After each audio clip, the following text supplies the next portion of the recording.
Star Wars 7x7 episode 2369. Well, 2020 is coming to a close, and I'm starting our recap and look ahead episodes, looking back at 2020 and looking ahead to 2021. And today we've got movies on the slate. Punch it.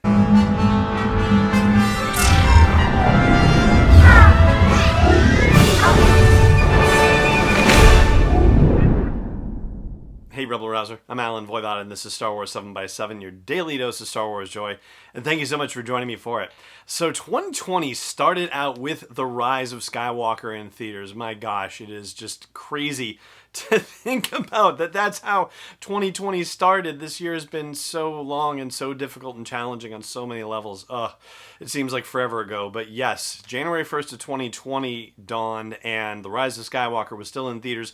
It had only been in there for about a couple of weeks, and maybe it would have lasted into April in the box office had things not gone the way they went in the world, but obviously things did, and by February it was already starting to slow down in terms of its overall box office performance. But even without that, there was a lot of talk among movie pundits about the notion of Star Wars having had two movies in a row that underperformed, and talk about whether there needed to be a pause in the releasing of Star Wars movies if they had perhaps gone a little bit too fast, as Bob Iger sort of intimated. I'm paraphrasing in one of his interviews or investor calls, that maybe they had put a little bit too much in the marketplace and it was time to scale back a bit. In the meantime, Disney had already released a very far-ranging theatrical calendar going out all the way to 2026, and the Star Wars movies featured prominently on there: December 2022,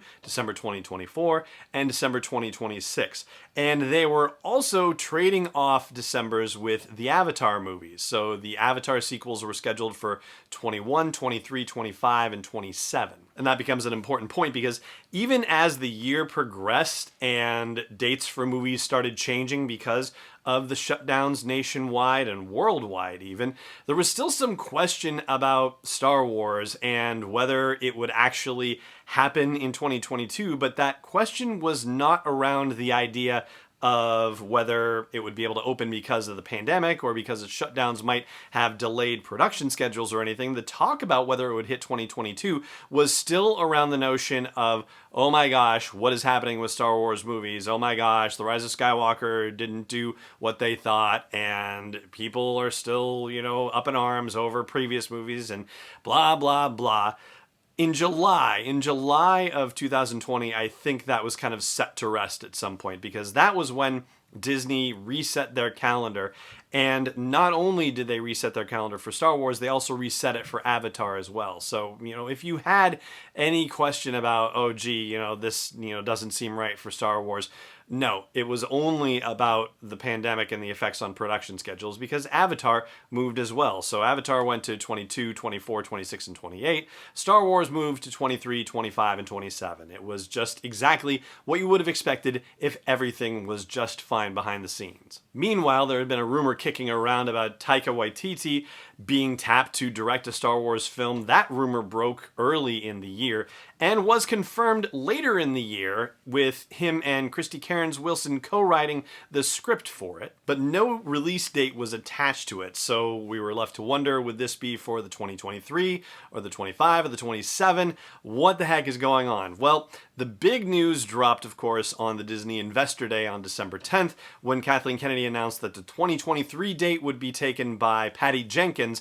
and her movie Rogue Squadron. And in looking back on this, I didn't see any rumors from industry publications talking about Patty Jenkins being involved in a Star Wars movie. I saw lots of fan lobbying for that, but nothing from a rumor standpoint. So it's rather impressive that they managed to keep the rumor mill quiet about that for as long as they did. And, of course, they are not just like, oh, we just signed her and that's that. Apparently they are somewhat far along in the treatment development process. So a treatment being a step that happens prior to the full writing of the script, although it seems like a lot of that work has been done. And according to Patty Jenkins, there is a co-writer, and it is a male, and she doesn't want to name that person because that person should have his own moment for when he's officially announced, and she's not going to be the one to deliver it unless, that's arranged with Lucasfilm publicity and so forth. But for what it's worth, there are only two particular co-writers or writers that have worked on movies with her recently that stand out as possibilities. One of them is a guy named Alan Weinberg, and he worked on the script for Wonder Woman. Did I just say Weinberg? I meant Heinberg. Alan Heinberg, excuse me.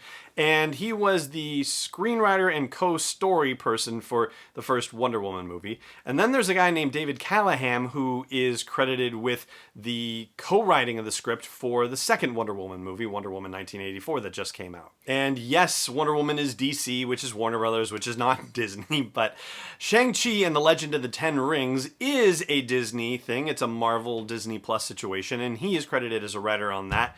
And even though this is not exactly Disney, but it's Marvel, it's Sony, it's Spider-Man Into the Spider-Verse 2, he is working on that as well. But just as a way of things laying out from a timing perspective, it's kind of interesting that it might work. He might have had time to work on a treatment with Patty Jenkins based on what looks to be in the calendar for the stuff that he's worked on over the last couple of years. But enough speculation about that for now. In 2021, we're going to find out who it is, and we're going to see a screenplay being developed, and more than likely it will be finished by that time, and Lucasfilm will get aggressively into pre-production for the Rogue Squadron movie. I will go out on a limb, though, and just thinking about the calendar for The Force Awakens, I will suggest the possibility that maybe filming does not start in 2021, that it might start in early 2022, and even if they had a 6-month production schedule,